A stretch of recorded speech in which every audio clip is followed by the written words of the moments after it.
Warahmatullahi wabarakatuh.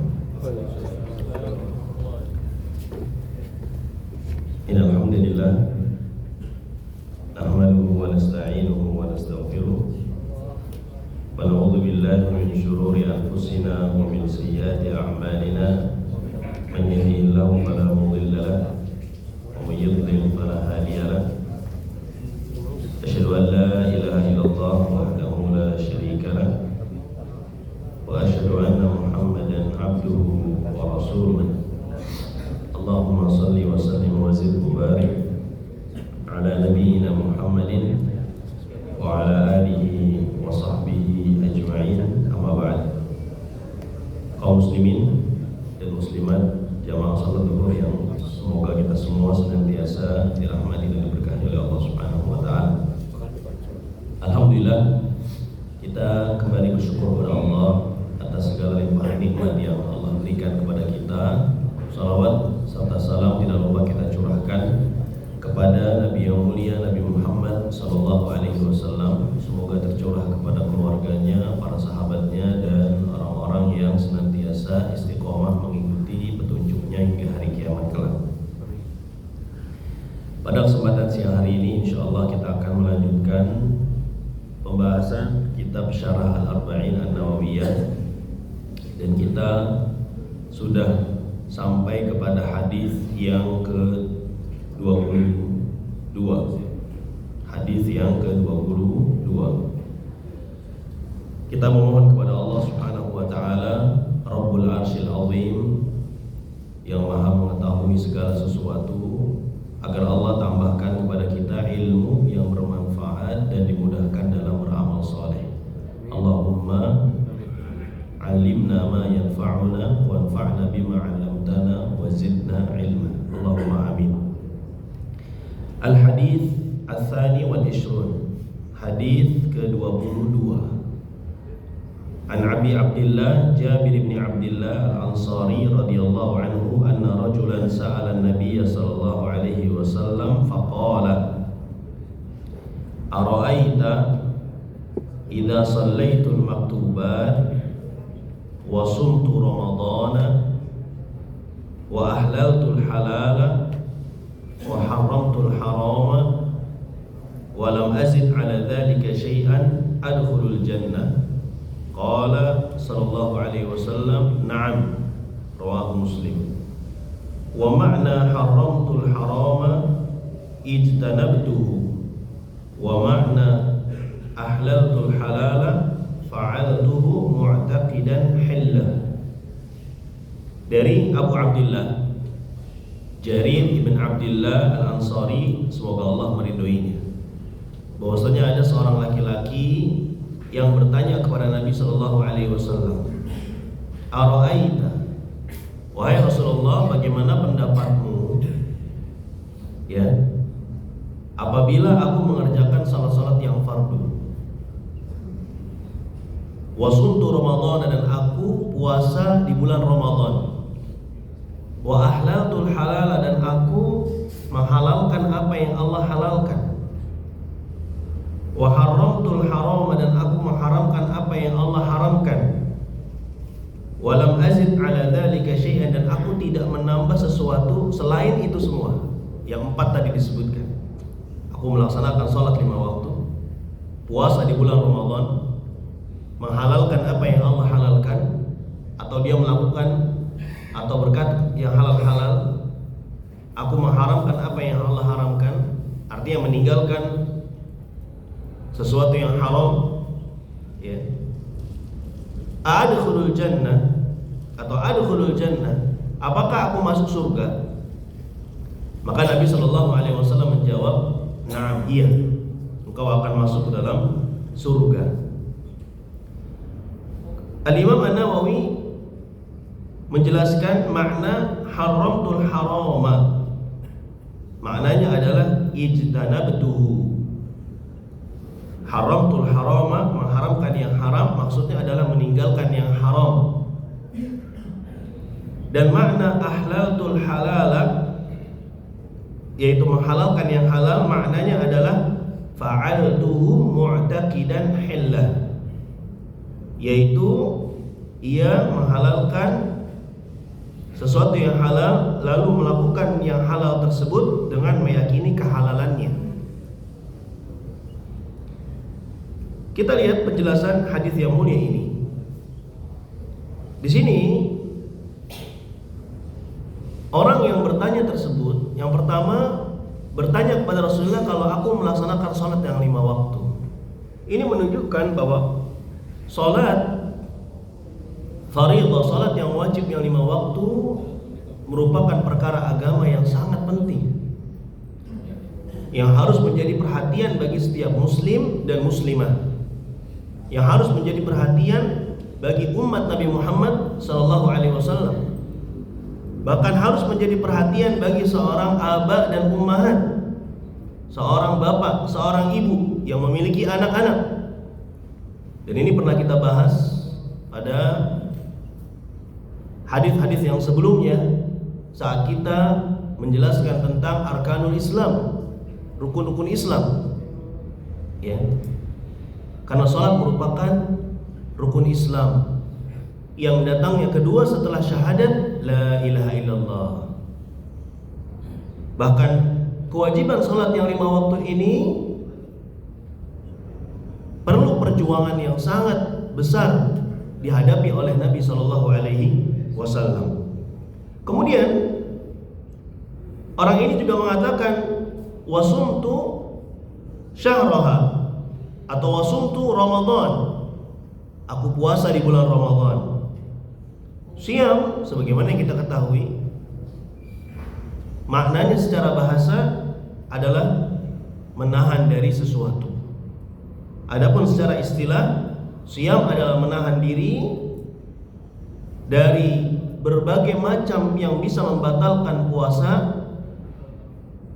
baik itu makan, minum, berhubungan suami istri, dari terbit matahari sampai terbenamnya matahari, dengan niat ibadah kepada Allah Subhanahu wa ta'ala.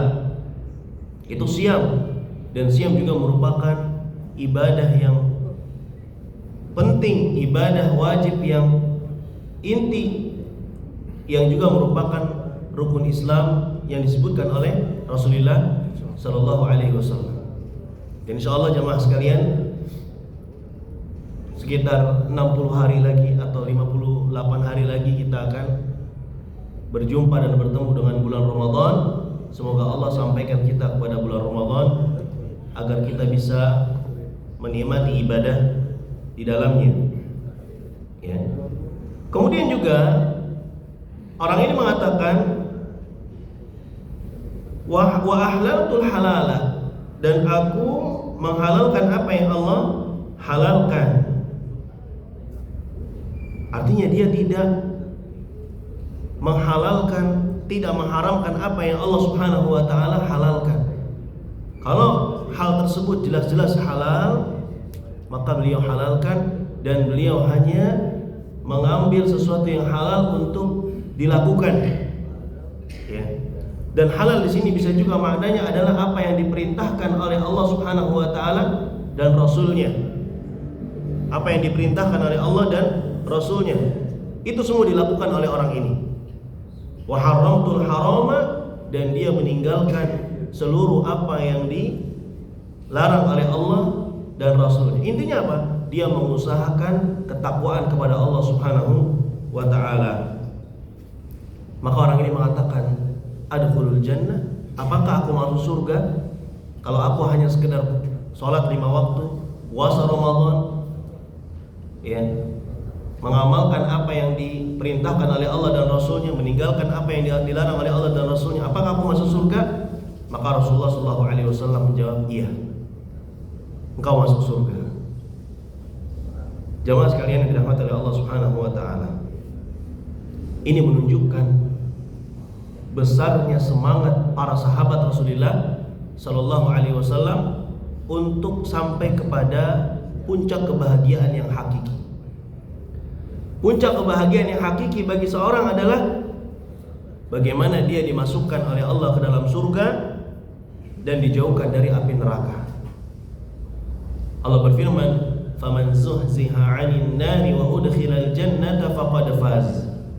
Siapa yang dijauhkan dari api neraka dan dimasukkan ke dalam surga, maka sungguh dia telah beruntung, maka sungguh dia telah sukses, telah berhasil. Itulah keberhasilan yang sesungguhnya. Lihat, para sahabat begitu semangat untuk bertanya terhadap sesuatu yang bisa mereka amalkan.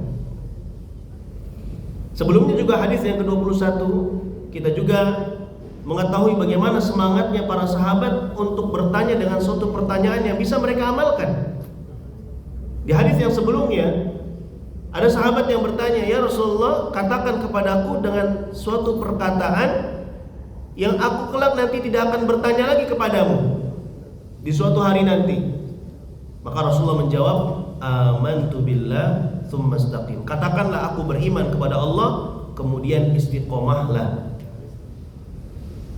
Jadi mereka begitu semangat untuk bertanya tentang sesuatu yang bisa mereka amalkan. Dan ini merupakan adab bertanya, jamaah sekalian. Di antara adab bertanya adalah bertanya kepada orang yang mengerti. Karena Allah perintahkan itu, fas'alu ahlal dzikri in kuntum la ta'lamun. Ya, jangan bertanya kepada orang yang tidak berilmu, yang tidak mengetahui. Yang terjadi adalah sesat dan menyesatkan. Dia berfatwa tanpa ilmu. Kemudian juga adab yang kedua, bertanya tentang sesuatu yang bisa kita amalkan, sebagaimana pertanyaan para sahabat radhiyallahu alaihim ajma'in. Para sahabat tidak bertanya kepada Rasulullah, "Ya Rasulullah, kapan engkau lahir? Kapan engkau lahir?" dan sebagainya. Tapi yang ditanya oleh para sahabat adalah amalan-amalan yang bisa mereka amalkan. Dan tujuan para sahabat, kata Syekh Muhammad bin Shalih Al-Utsaimin rahimahullah, ya, tujuan para sahabat radhiyallahu anhum ajmain adalah dukhulul jannah, masuk ke dalam surganya Allah Subhanahu wa taala. Itulah tujuan utama mereka. Itulah goyah mereka. Ya. Tujuan mereka bukanlah untuk memperbanyak harta, memiliki banyak anak, tidak juga untuk bermegah-megahan dalam urusan dunia.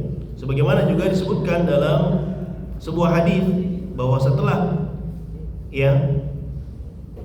mereka menunaikan hajat-hajat mereka, maka Rasulullah SAW bertanya kepada salah seorang di antara mereka, "Is'al madza turid?" Sekarang minta, apa yang kau inginkan? Maka orang ini mengatakan, sahabat ini mengatakan, "As'aluka murafaqataka fil jannah." Aku meminta kepadamu ya Rasulullah agar aku bisa dikumpulkan bersamamu di surganya Allah Subhanahu wa taala.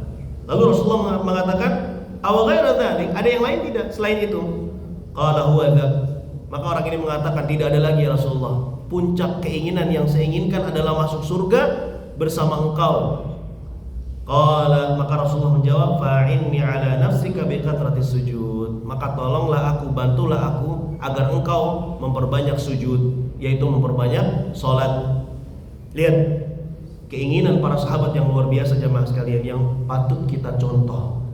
Bagaimana keinginan mereka adalah ingin masuknya ke dalam surga Allah Subhanahu wa taala.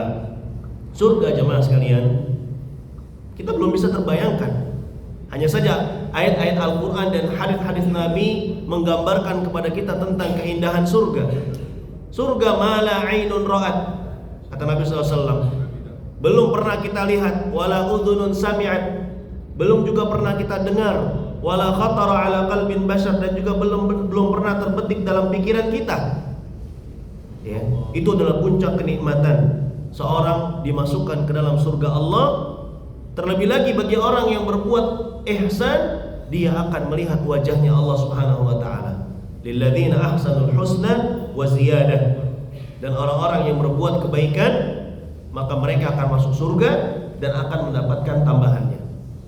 Maka mintalah surga kepada Allah Subhanahu wa taala. Mintalah surga yang paling tinggi, surga Firdaus. Minta. Ini cita-cita kita yang paling tinggi, jamaah sekalian. Minta agar kita dimasukkan oleh Allah ke dalam surganya. Ya. Allahumma inna nas'alukal jannah wa na'udzubika minan nar. Ya Allah, mudahkanlah kita semua masuk ke dalam surgamu dan jauhkanlah kita semua dari neraka-Mu waliyadzubillah. Adapun fawaid atau faidah-faidah yang bisa kita petik dalam hadis yang mulia ini, yang pertama tadi semangatnya para sahabat dalam bertanya bukan ingin menandingi Rasulullah dengan yang lainnya, bukan ingin mendebat Rasulullah, tapi agar mereka bisa mengamalkan dan masuk ke dalam surganya Allah. Kemudian yang kedua, kata Syekh Muhammad bin Shalih Al-Utsaimin, bahwa di antara ghayat sahabat, tujuan yang paling tinggi para sahabat adalah masuk surganya Allah.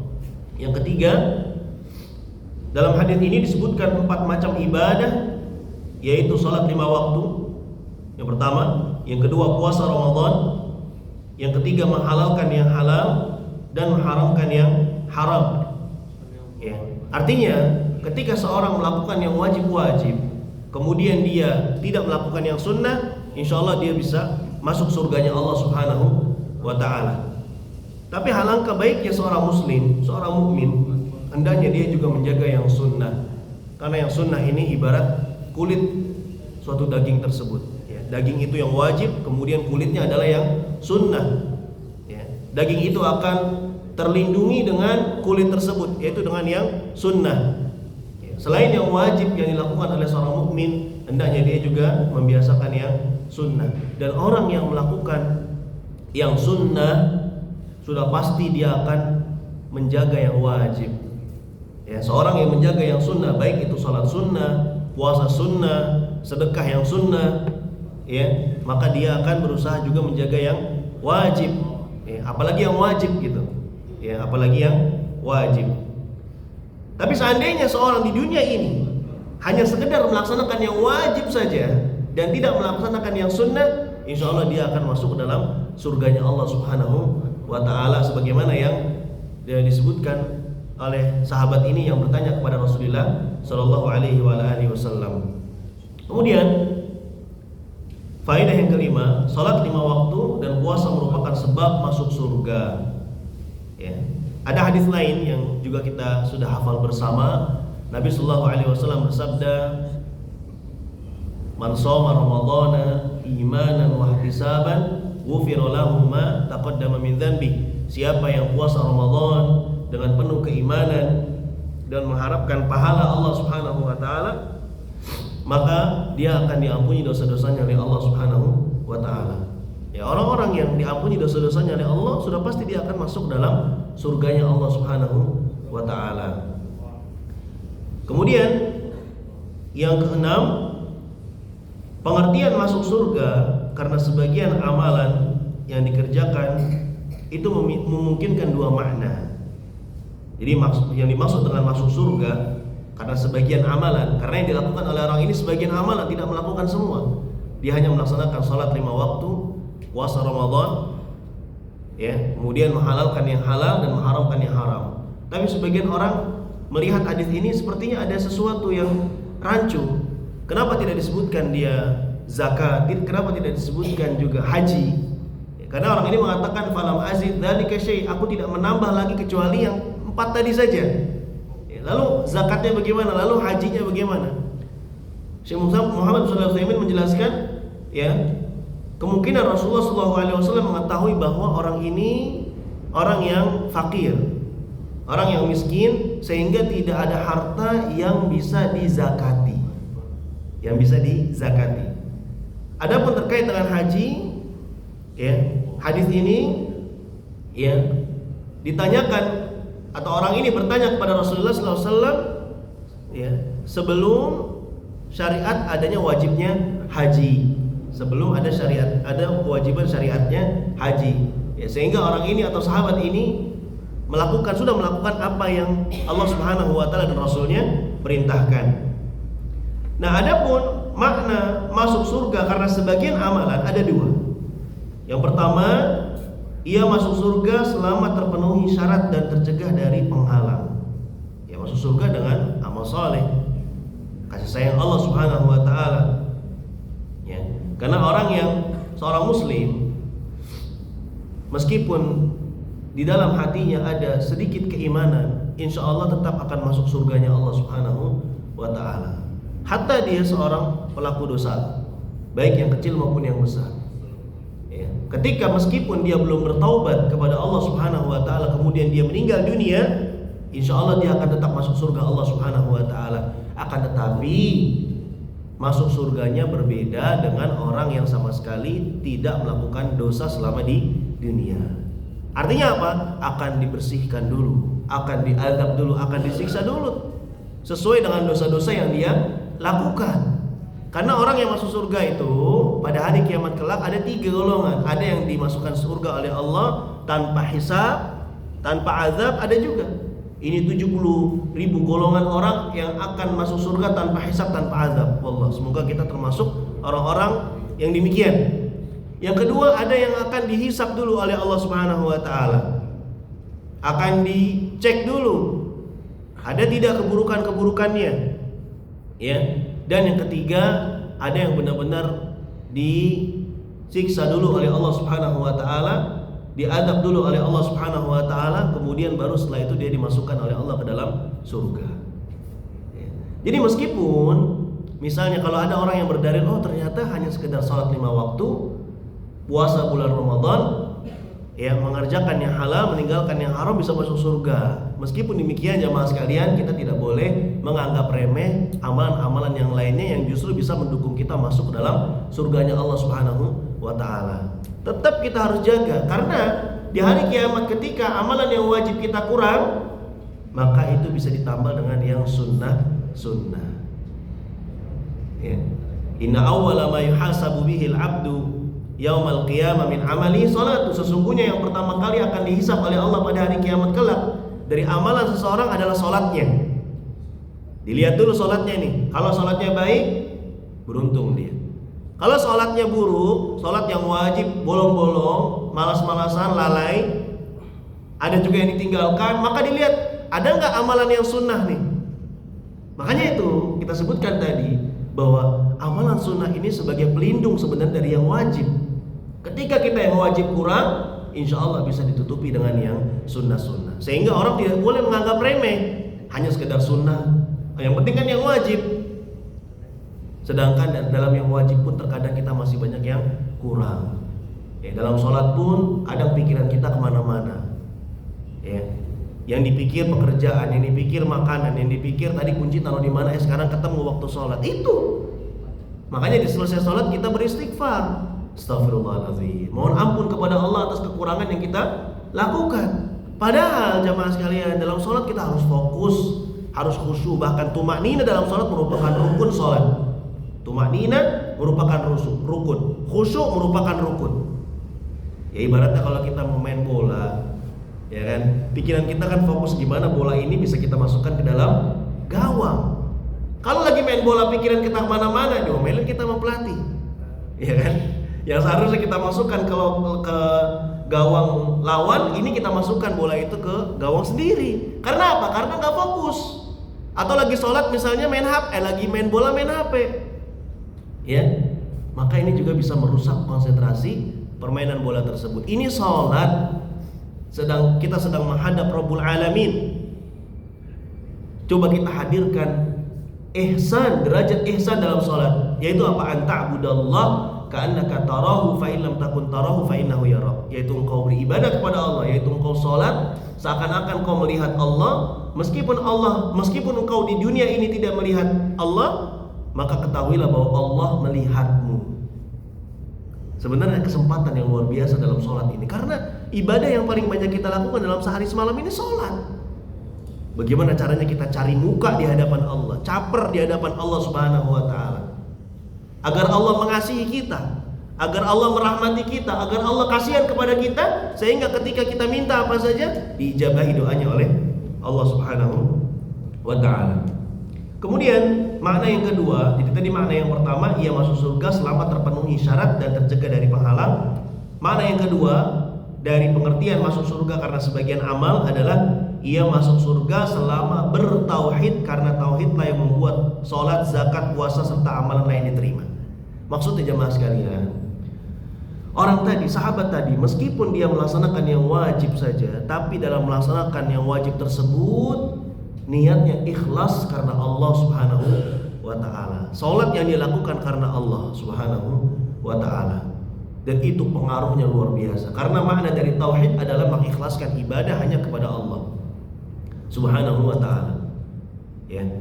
Daripada orang banyak melakukan ibadah yang wajib, yang sunnah, banyak sekali, tetapi ternyata niatnya tidak karena Allah, karena ingin dipuji, karena ingin dilihat, karena ingin disanjung oleh manusia, maka itu semua batal karena dia telah menjadikan tandingan untuk Allah Subhanahu wa ta'ala. Itu maksudnya. Jadi selama dia mentauhidkan Allah, meskipun sedikit amalan yang dilakukan, maka itu bisa menyebabkan dia masuk ke dalam surganya Allah.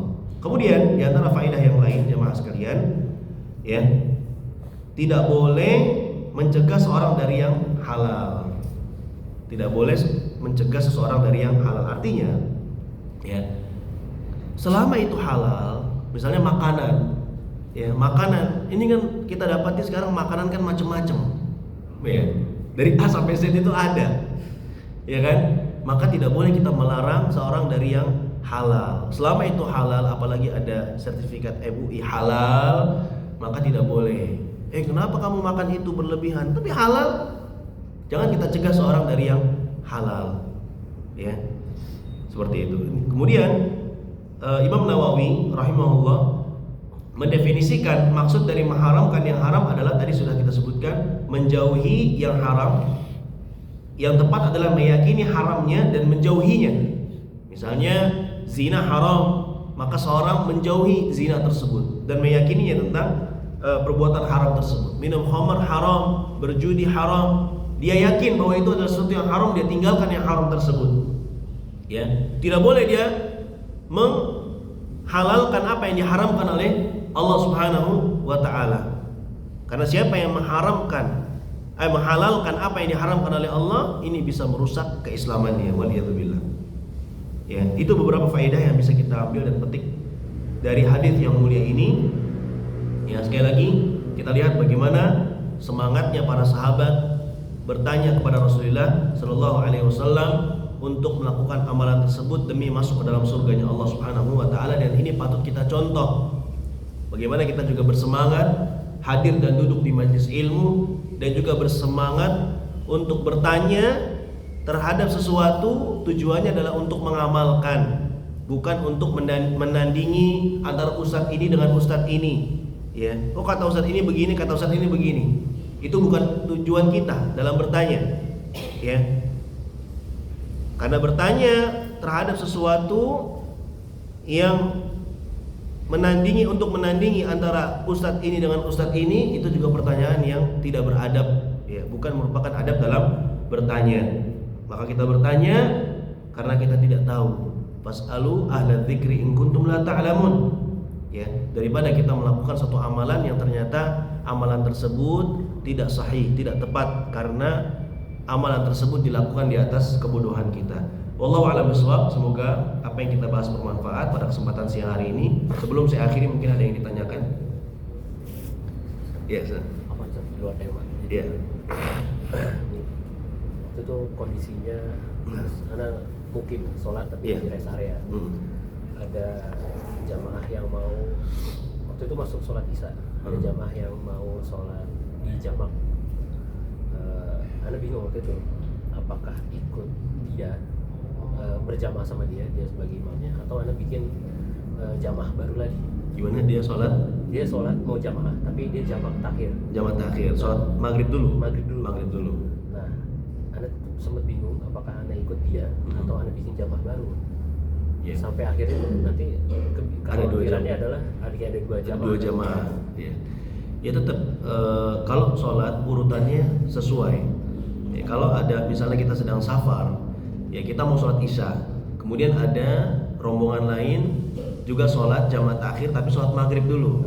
Ya, tetap kita ikut, kita tunggu dulu sampai selesai sholat maghrib, dia selesai baru kita sholat isya bersama dia berjamaah. Karena dia niatnya sholat maghrib, sedangkan kita mau sholat isya, seperti itu. Wallahu a'lam bishawab. Ya, dan ahsannya, baiknya sih sebenarnya kita tunggu sehingga tidak ada dua jamaah dalam satu masjid atau satu musola, ya, terkadang kita memang tidak sabar, ya, belum selesai kita udah bikin lagi gitu.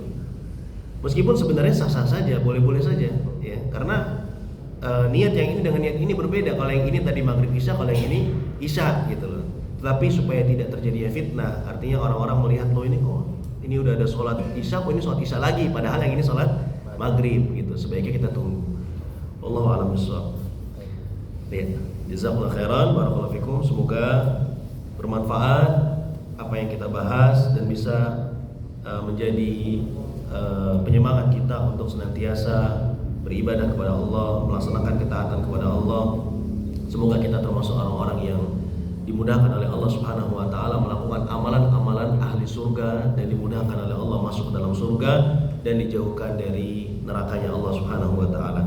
Kita akhiri subhanakallahumma bihamdik asyhadu an la ilaha illa anta astaghfiruka wa atubu ilaik. Sallallahu ala nabiyyina Muhammadin wa ala alihi wasallam. Wassalamu alaikum.